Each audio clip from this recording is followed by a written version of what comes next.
With the elections approaching in the US, markets see the potential victory of pro-crypto candidate Donald Trump as a bullish scenario. Trump victory is basically increases the odds of those tax cuts remaining in effect or becoming permanent, which can be stimulatory for parts of the market. But the elections in the US are just one variable and perhaps not even the most crucial. To uncover the key macro factors that will determine the price of crypto and other assets in the upcoming months, we sat down with the macroeconomist Lyn Alden. Before we get started, please remember this video does not constitute financial advice and is for educational purposes only. I'm Giovanni, let's get started. We saw attempted assassination of would-be President Donald Trump, and we saw that had quite a significant impact on the markets. We saw that Bitcoin registered a spike. Would you say that Trump can really be defined as the pro-crypto candidate? I think at least that's what's happening right now. In the past, his remarks were less favorable toward it. More recently, he's become explicitly pro in favor of it. It's always possible things could change after election outcomes when you're no longer kind of in vote gathering mode. But I think at least directionally, he's clearly at the current time the more Bitcoin and crypto friendly candidate. And if we do try to make a connection to broader traditional markets, one thing we can keep an eye on is the fact that there are some tax cuts that were enacted under Trump's prior administration, and some of them are set to expire. And so that'll basically, they either would come back into effect, some of those tax cuts, like they basically tax hikes, they'd go back to where they were before the cuts, or they could be extended or made permanent. And so the election outcome can affect that, which can affect, say, the size of the deficits, the tax burden, things like that, which can influence markets. So I guess all else being equal, the market might be saying that a Trump victory is basically increases the odds of those tax cuts remaining in effect or becoming permanent, which means all else being equal, potentially larger deficits, which can be stimulatory for parts of the market. Mm-hmm. Okay, so broadly speaking, we can say that the higher the chance of a Trump's victory in the months ahead, the more bullish sentiment around cryptocurrency we can expect. Do you think it's a correct thing to say? I think as a variable, yeah, I wouldn't judge my view on price action from any one variable, but I do think that as a variable that's important. I think another one is just overall liquidity. That's one of the most important variables in this space, as well as just what broader markets are doing. You define global liquidity as one of the most important factors impacting Bitcoin, if not the most important one, throughout the whole 2023. Looking at the chart of M2, which is global liquidity, the chart remained pretty much flat. But now in 2024, there is a little bit of a curve pointing upward in this chart. Can we say that in terms of global liquidity, the situation is improving for risk-on asset like Bitcoin? I would say gradually, yeah. So if you back up a second, basically, when you look at the historical correlation with liquidity and Bitcoin over, say, the last 10 years, so the first 5 years, there wasn't really much of a correlation because Bitcoin was too small and idiosyncratic. But in the last 10 years, it was big enough and liquid enough that it became somewhat of a macro asset. And in that time, it's had rather high correlation with measures of global liquidity. I would say it correlates with global liquidity more than any other asset that I've found. And when I look at things that affect Bitcoin pricing, liquidity is either the top one or at least one of the top 2 or 3 things that seems to affect it. And so ever since central banks entered this tightening cycle that they've been in for a couple of years now, where they're hiking interest rates, they're in many cases reducing their balance sheet or holding their balance sheet flat, depending on the central bank, and trying to slow down private sector credit creation, we've gone on to this consolidated period of liquidity.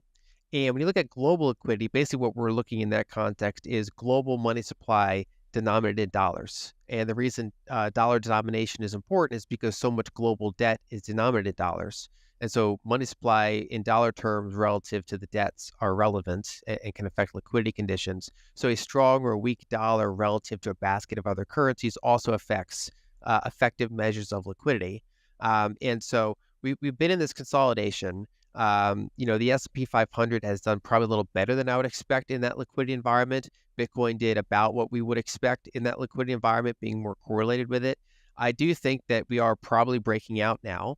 And if not, then I would expect a breakout either later this year or through 2025. Generally, there's only so long liquidity tends to stay flat.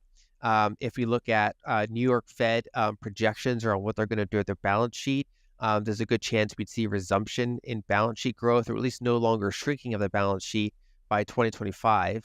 And so I do think that overall, there's probably more things going positive for liquidity than negative, which all else being equal should be good for Bitcoin.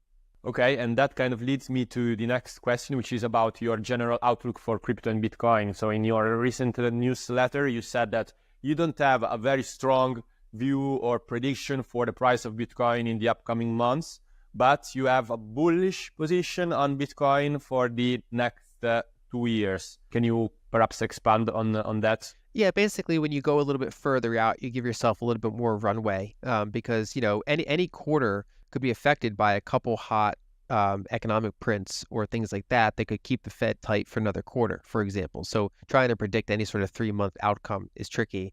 But I do think there's a pretty high conviction view that by the end of 2025, we'd probably be a lot north of here in terms of liquidity, which should be good for Bitcoin. Another key thing I look at for Bitcoin is you can call them hodl waves, for example, which is when you look at how tightly held the coins are. So during bear markets, the fast money leaves, people sell their coins, and those coins, at lower prices rotate into stronger, longer term hands that don't really want to sell except for very large price increases. So when you do get the next bull market, as the price kind of approaches prior highs and then kind of goes over prior highs, there are plenty of people that are, they've been sitting on Bitcoin for years. They might be up 5x or 10x. They might want to rebalance. They might want to consume. For example, they might want to buy a house or start a family. And so you do generally see some selling pressure from those stronger hands into those bull markets. And that is one of the contributing factors for why the bull market eventually ends. Basically, that enough supply mobilizes to meet the incoming demand until that demand is saturated. And so in addition to correlating with liquidity, I also generally watch those hodl waves to see how tightly or loosely Bitcoin is held overall. We did see some, kind of like selling pressure from those strong hands during the bullish action this year, but it's still fairly small relative to what you see in other bull markets, which among other factors, leads me to believe that this bull market is not over, that we will likely see notably higher highs. And I don't try to predict again on a quarter by quarter basis. But when we look out, over the next 2+ years, I'd be very surprised not to see another kind of say bull run in liquidity. And I would expect to see probably Bitcoin do well in that environment. Still, in a recent interview, you pointed out a risk which investors should take into account, and that is a scenario where with people moving more and more into Bitcoin in order to sort of escape fiat currency, governments could implement heavy taxes on crypto and Bitcoin. And in such a scenario, the asset Bitcoin as an asset could do very well, but investors may not doing as well because of this heavy taxation. So you are essentially saying that people should not count too much solely on Bitcoin as a hedge against the devaluation of currency, but they should also look at other assets. Maybe can you expand on that and maybe pointing at the main assets that you are bullish on for the upcoming months? Sure, good question. I think basically with any asset, one, there's a risk of the asset itself, and then there's the kind of the next risk of what could happen to the asset holders. So because Bitcoin is challenging from certain government perspective, you could have a case where Bitcoin does well, but Bitcoiners in a certain jurisdiction get kind of isolated for problematic tax treatment, for example. Another example would be that if you hold energy stocks and there's a big energy shortage and bull market, you could have windfall taxes on energy companies, so that you basically that your thesis played out as expected, but you still face some kind of idiosyncratic damage to your investment outlook. So depending on someone's jurisdiction, depending on someone's volatility tolerance, depending on someone's overall conviction of the asset, generally speaking, diversification is one of the free lunches that you have. You can use it to reduce volatility or reduce tail risk, sleep better at night, that kind of thing. So I've generally been using the 3-pillar portfolio concept, which is basically one pillar is just owning a bunch of profitable equities.